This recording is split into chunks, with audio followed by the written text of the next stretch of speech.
गरीब हल्क, चल हटा इस केक को।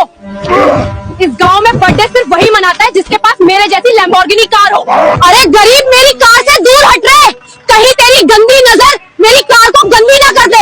अरे ये सरपंच की लड़की मेरे बर्थडे के दिन भी मुझे बर्थडे नहीं मनाने दे रही है।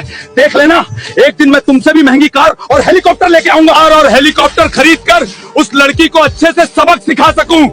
इस बर्फीले दानव को हराने पर 80 करोड़ रुपए और एक न्यू हेलीकॉप्टर इनाम में मिलेगा रे। अरे ओए गांव वालों, अब मैं इस बर्फीले दानव को हराकर 80 करोड़ रुपए और एक न्यू हेलीकॉप्टर जीतकर अमीर बन जाऊंगा रे। है किसी के अंदर इतना दम जो इस बर्फीले दानव को हरा सके? मेरे अंदर दम है, मैं इस बर्फीले दानव को हराऊंगा रे। हल्क, तू मुझे हराएगा?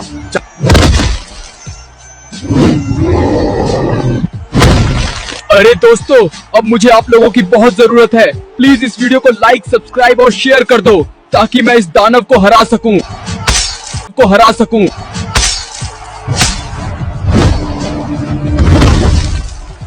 तूने बर्फीले दानव को हराकर ये जंग जीत ली। अब ये ले 80 करोड़ रुपए और हेलीकॉप्टर की चाबी। अरे ओए लड़की, तूने मेरा बेइज्जती किया था ना? देख, तेरी वजह से मैंने रोल्स रॉयस का शोरूम और हेलीकॉप्टर खरीद लिया है।